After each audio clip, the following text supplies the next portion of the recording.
Listen, I'm your friend. Look, I have no weapons. I'm your friend. I'm a scientist who's trying.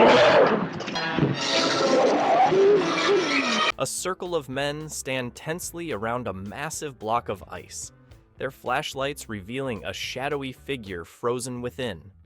The thing from another world begins with this unforgettable image.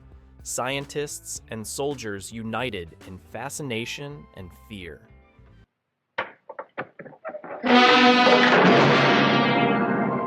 Captain Hendry checks his watch and mutters, 1 hour and 22 minutes, still frozen solid. 1 hour, 2200. Little do they know, the thing in that ice will soon become their worst nightmare. In 1951, while Americans were building bomb shelters and scanning the skies for Soviet threats, Hollywood gave them something else to fear. An alien invader from beyond the stars. The Thing crashed onto screens with its tale of an Arctic research station facing an unstoppable extraterrestrial threat. Made on a modest budget of approximately $1.6 million, the film performed admirably at the box office, but its true value would only be appreciated decades later.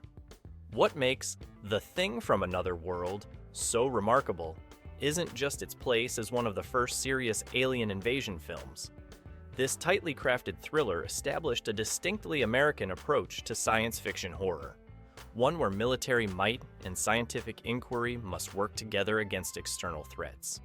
While officially directed by Christian Nyby, the unmistakable fingerprints of producer Howard Hawks are visible in every frame, from the rapid-fire dialogue to the professional camaraderie of its characters. In an era when most science fiction relied on distant planets or futuristic settings, The Thing brought the terror right to America's doorstep.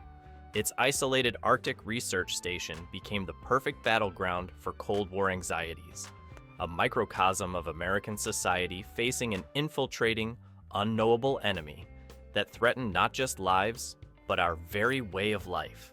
As we explore this pioneering work of science fiction cinema, we'll discover how its technical innovations, memorable performances, and thematic depth have kept audiences watching the skies for over 70 years. The Thing from Another World may have emerged from the B-movie era, but its technical achievements elevate it far beyond typical sci-fi fare of the period. What immediately distinguishes the film is its revolutionary use of Howard Hawks' signature overlapping dialogue technique. While standard in Hawks' dramas and comedies, applying this naturalistic approach to science fiction created an unprecedented sense of reality. Listen to how the scientists interrupt each other, talk simultaneously, and finish each other's sentences. This isn't the stilted exposition common to 1950s sci-fi, but the authentic communication of professionals under pressure. The film's visual language, crafted by a cinematographer Russell Harlan, masterfully creates an atmosphere of claustrophobia and isolation. Notice how the confined spaces of the research station are shot with deep focus, keeping everyone in the frame sharp. Nobody can hide, yet the thing could be anywhere. Harlan's lighting gradually shifts throughout the film, beginning with bright, clinical illumination and progressively introducing more shadows as paranoia mounts. The sequence where the thing escapes from the ice uses stark contrasts of light and dark, giving us glimpses of the monster without fully revealing it, a technique that builds far more terror than an explicit reveal could achieve. The special effects, while primitive by today's standards, demonstrated remarkable innovation for 1951. The creature itself, played by James Arness under heavy makeup, remains largely hidden until necessary, with creative lighting and camera angles maximizing its impact. The scene where the thing catches fire showcases stunt work and practical effects that prove genuinely shocking to audiences of the era. Most impressive is the ice block containing the alien. Created from a block of wax with Arness inside, it required precise temperature control on set to maintain its appearance without melting under the hot studio lights. What truly separates The Thing from its contemporaries is its sophisticated sound design. The the film employs an innovative combination of Dmitri Tiomkin's nerve-jangling score and strategic moments of absolute silence to manipulate audience tension. The electronic theremin instrument, still novel in 1951, creates otherworldly tones that became synonymous with alien presence. Meanwhile, the sound effects team developed unique processing techniques to create the inhuman growls and shrieks of the creature, sounds that bypass rational thought and trigger primal fear responses. This audio landscape works in perfect harmony with the visual elements to create a fully immersive experience that was revolutionary for its time. Perhaps the most significant production challenge was creating a convincing Arctic environment entirely within sound stages. The cramped sets, rather than limiting the film, enhance its thematic power. The characters are trapped not just by the hostile weather outside, but by the increasingly hostile presence within. The production team ingeniously used salt and flour mixtures for snow scenes, while miniature work for exterior shots of the crashed spacecraft established a sense of scale that belied the film's modest budget. Behind the scenes, the film's authorship remains one of cinema's great controversies. Though Christian Nyby received director credit, producer Howard Hawks' influence is unmistakable. From the rapid-fire dialogue to the professional camaraderie among characters, Hawks' fingerprints are evident throughout. Many film historians now consider it essentially a Hawks film, with Nyby serving more as a skilled lieutenant than true director. This collaborative approach, however unplanned, ultimately yielded a more cohesive vision than many studio products of the era. The Thing from Another World assembles a remarkable ensemble cast whose performances elevate what could have been standard B-movie material into something genuinely compelling. At the center stands Kenneth Tobey as Captain Patrick Hendry, embodying the ideal 1950s military hero. Competent, level-headed, and decisive, yet never cartoonishly macho, Tobey's understated performance provides the perfect balance to the more eccentric scientists, with his romantic subplot offering rare moments of warmth in an otherwise chilling narrative. Watch how Tobey's body language gradually shifts throughout the film, from relaxed confidence to tense vigilance as the threat intensifies.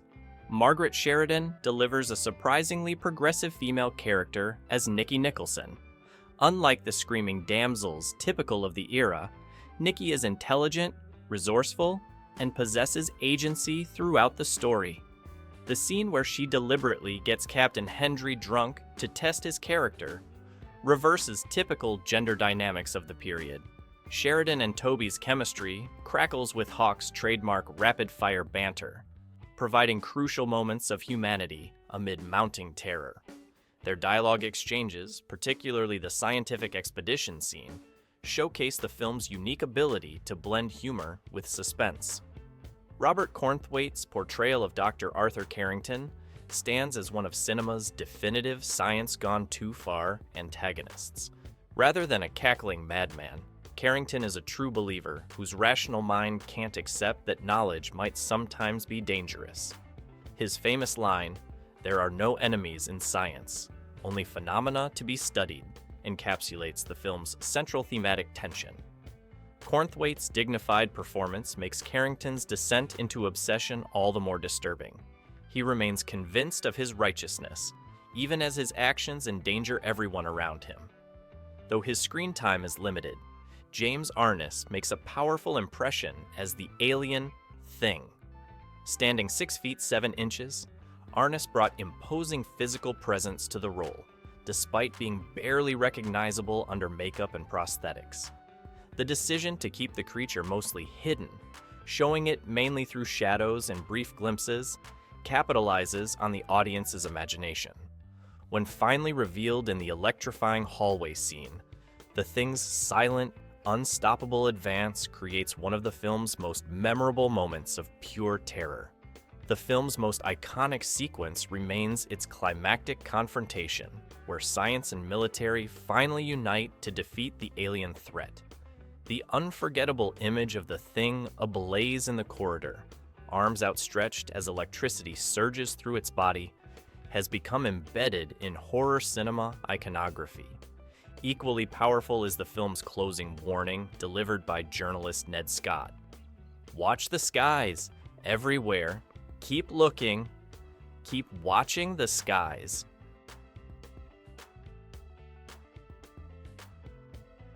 This line, delivered with perfect urgency by Douglas Spencer, encapsulates the Cold War paranoia that permeates the entire film while sending audiences home with a lingering sense of unease. An interesting casting note: James Arness reportedly disliked his role as the monster so much that he skipped the film's premiere, fearing it would damage his career. Ironically, producer Howard Hawks later helped Arness secure his defining role as Marshal Matt Dillon in Gunsmoke, proving that playing the alien Thing hadn't hurt his prospects after all. The Thing from Another World opened to decidedly mixed reviews in April 1951. While some critics praised its suspenseful storytelling and technical competence, others dismissed it as yet another science fiction potboiler. The influential New York Times critic Bosley Crowther notably panned the film, calling it a frosty old horror tale with very little terror. Time magazine was equally dismissive, labeling it merely a decent enough little picture. How wrong they would prove to be. What these early reviewers missed was how profoundly The Thing diverged from its contemporaries. While audiences lined up for films like The Day the Earth Stood Still with its peaceful alien messenger, The Thing presented a darker vision, one where extraterrestrial contact brought not enlightenment, but existential threat. This pessimistic perspective initially alienated some viewers, but would eventually be recognized as pioneering. The film's relationship with its source material reveals a fascinating evolution. John W. Campbell's novella, Who Goes There?, features a shape-shifting alien that can perfectly mimic humans, a concept deemed too complex and expensive for 1951 filmmaking. The decision to transform the creature into a humanoid plant-based being simplified the narrative, but created a very different kind of horror. John Carpenter's 1982 remake would later return to Campbell's original concept, demonstrating how each era adapts material to reflect its own anxieties. Perhaps the most remarkable aspect of The Thing's reception is its gradual elevation from B-movie status to recognized classic. By the 1970s, film scholars began reassessing the Hawks-Nebai collaboration, noting its thematic richness and technical achievements. Critics who once dismissed it now praised its tight pacing, naturalistic dialogue, and sophisticated treatment of Cold War fears. This reappraisal coincided with broader recognition of genre films as worthy of serious analysis. Few viewers know that The Thing contains one of cinema's most famous examples of a continuity error turned feature. In the scene where the scientists measure the ice block, they determine the creature is roughly 8 feet tall. However, when James Arness appears as The Thing, he's clearly not that height. Rather than hiding this discrepancy, the filmmakers incorporated it into the dialogue, having characters speculate that the creature might be regenerating to a smaller size, transforming a production limitation into a plot point. Another fascinating detail involves the creature's design. The original concept called for the alien to be depicted with no head, only a central mass with arms and legs. Studio executives, concerned this would appear too outlandish, insisted on a more humanoid appearance. This compromise resulted in the creature's distinctive flat-topped head and stunted facial features, an iconic look that would influence monster design for decades to come. The film's controversial authorship between credited director Christian Nyby and uncredited producer Howard Hawks continues to fascinate film historians. Hawks himself fueled the confusion with conflicting statements, sometimes claiming he helped Nyby out a lot, and other times insisting he merely stood by and watched. The truth likely lies somewhere in between, a collaborative effort dominated by Hawks' sensibilities, but executed with Nyby's technical skill. This ambiguity has made The Thing a case study in auteur theory, demonstrating how complex Hollywood authorship can be. The Thing from Another World stands today as a cornerstone of science fiction cinema, its influence extending far beyond its modest origins. John Carpenter's 1982 remake, The Thing, now considered a masterpiece in its own right, explicitly acknowledges its debt to the original, even featuring the 1951 film playing on a television screen in one scene. But the legacy extends far deeper than this direct homage. Virtually every alien invasion narrative that followed bears the imprint of the thing from another world. The isolated setting, the conflict between military force and scientific inquiry, the creature that defies our understanding of biology, these elements reappear in countless films from Alien to Arrival. J.J. Abrams' Super 8 and the Netflix series Stranger Things both draw heavily from the visual language and narrative structure pioneered by Hawks and Nyby. Even films that reject the hostile alien paradigm often position themselves in direct conversation with the Thing's influential perspective. The film's technical approach to horror, suggesting rather than showing, using shadows and brief glimpses rather than explicit reveals, has proven remarkably durable. In an era of unlimited CGI capabilities, filmmakers like Ari Aster and Jordan Peele still employ these techniques, recognizing that what audiences imagine is often far more terrifying than what can be shown. The less is more philosophy of The Thing remains a masterclass in suspense building. Perhaps most fascinating is how the film's central thematic tension continues to resonate today.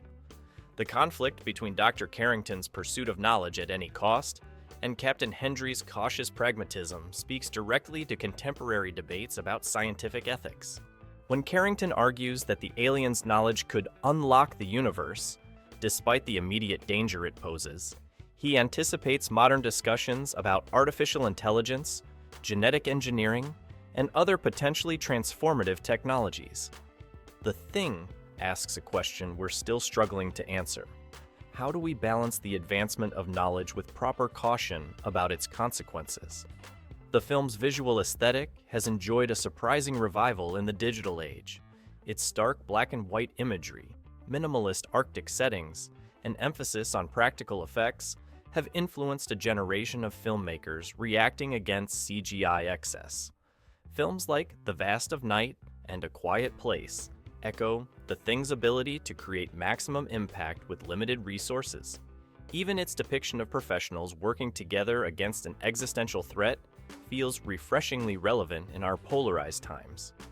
The Thing from Another World reminds us that true classics speak not just to their era, but to universal human concerns. Its portrayal of humanity confronting the unknown, represented by both the alien creatures and the vast, inhospitable Arctic, touches something primal in our collective psyche. As our own world grows increasingly unpredictable, the film's tension between intellectual curiosity and survival instinct feels more relevant than ever. In the final analysis, what makes The Thing from Another World endure is its perfect balance of intellectual and visceral thrills. It frightens us on a primal level while engaging our minds with complex questions about science, authority, and human nature. Few films manage this delicate balance, and even fewer maintain their power to unsettle and provoke more than 7 decades after their release. So as we conclude our look at this pioneering classic, perhaps we should heed the film's famous final warning. In a world of rapid technological change and uncertain futures, maybe we really should keep watching the skies. What do you think? Is it the monsters we can see that we should fear, or the ones we can only imagine? If you enjoyed this exploration of The Thing from Another World, be sure to subscribe for more deep dives into cinema's most influential classics.